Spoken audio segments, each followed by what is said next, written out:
Nanti tanya sama ini aku tilawat kuli ba yakin ceraya ayo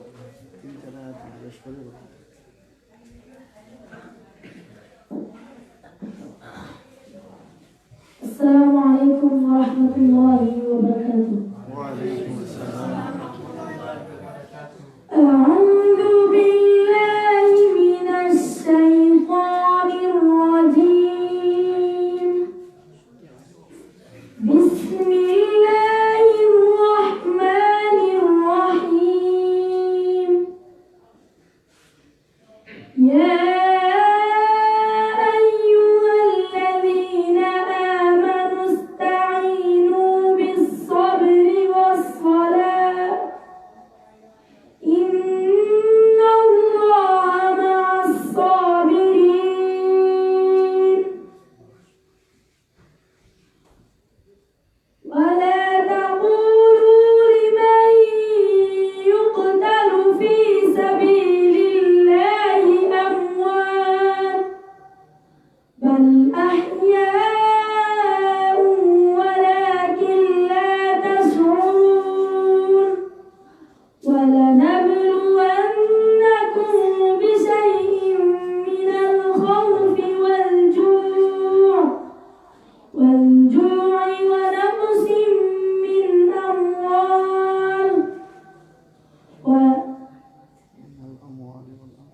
والأموال والأنفس والثمرات وبشر الصابرين الذين إذا أصابتهم مصيبة قالوا إنا لله وإنا إليه راجعون صدقت يا رب العالمين. ما شاء الله ما شاء الله. مرحبا. এখন মামার 2 নম্বর নাতি সূরা ইখলাস তিলাওয়াত করলি ভাই তাই নাজারাত সুবক লইছেন নাজারা পড়রা আইনো কই আমার পাবলি থেকে আর বড় হয়। السلام عليكم ورحمة الله وبركاته. وعليكم السلام ورحمة الله وبركاته. أعوذ بالله من الشيطان الرجيم. بسم الله الرحمن الرحيم. قل هو الله أحد الله الصمد لم يلد ولم يولد ولم يكن له كفوا أحد صدقت يا رب العالمين.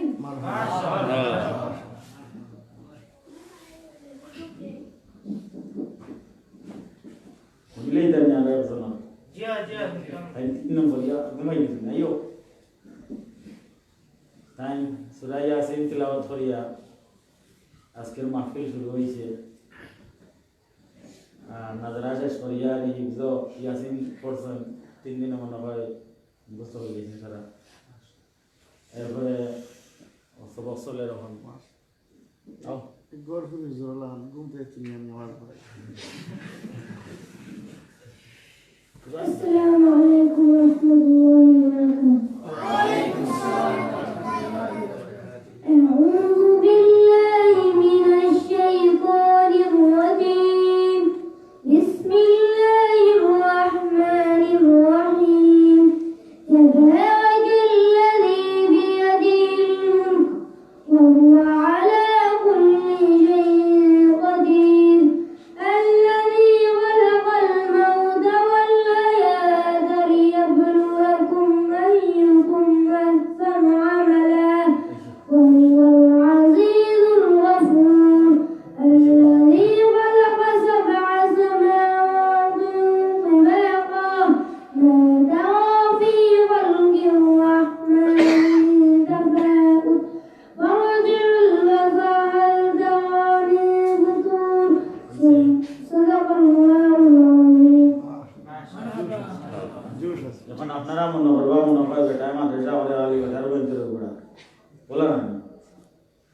মাঝে না কখন ইন্টারনেট আমার জিসমানি গোয়েন আমার রুহানি গোয়েন আছে তো করতে নি ওই ও বাড়ি আও বেশি লম্বা না দূরে দূরে হয়ে যাবে সামির ভাই Samir السلام عليكم ورحمة الله وبركاته. أعوذ بالله من الشيطان الرجيم. بسم الله الرحمن الرحيم. كيف تكفرون بالله وكنتم أمواتا فأحياكم ثم يميتكم ثم يحييكم ثم إليه ترجعون. هو الذي خلق لكم ما في الأرض جميعا ثم استوى إلى السماء فسواهن سبع سماوات وهو بكل شيء عليم. صدق الله. Oh, nama kita. Mana? Lukman. How's it? Kalau kau studi jauh, mana bala lagi? Terpada ini company launch. How's it? Surah boleh, surah besi na. Assalamualaikum warahmatullahi wabarakatuh. Waalaikumsalam warahmatullahi wabarakatuh. أعوذ بالله من الشيطان الرجيم. بسم الله الرحمن الرحيم. ألم نشرح لك صدرك ووضعنا عنك وزرك الذي أنقض ظهرك ورفعنا لك ذكرك فإن مع العسر يسرا إن مع العسر يسرا فإذا فرغت فانصب وإلى ربك فارغب. صدق الله العظيم.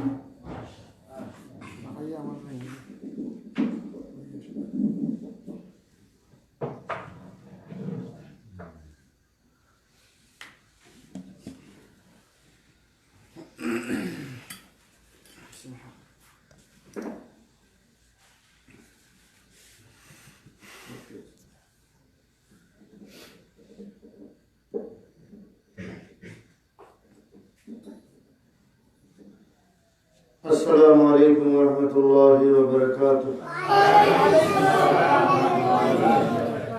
الحمد لله نحمده ونستعينه ونستغفره ونؤمن به ونتوكل عليه ونعوذ بالله من شرور أنفسنا ومن سيئات أعمالنا.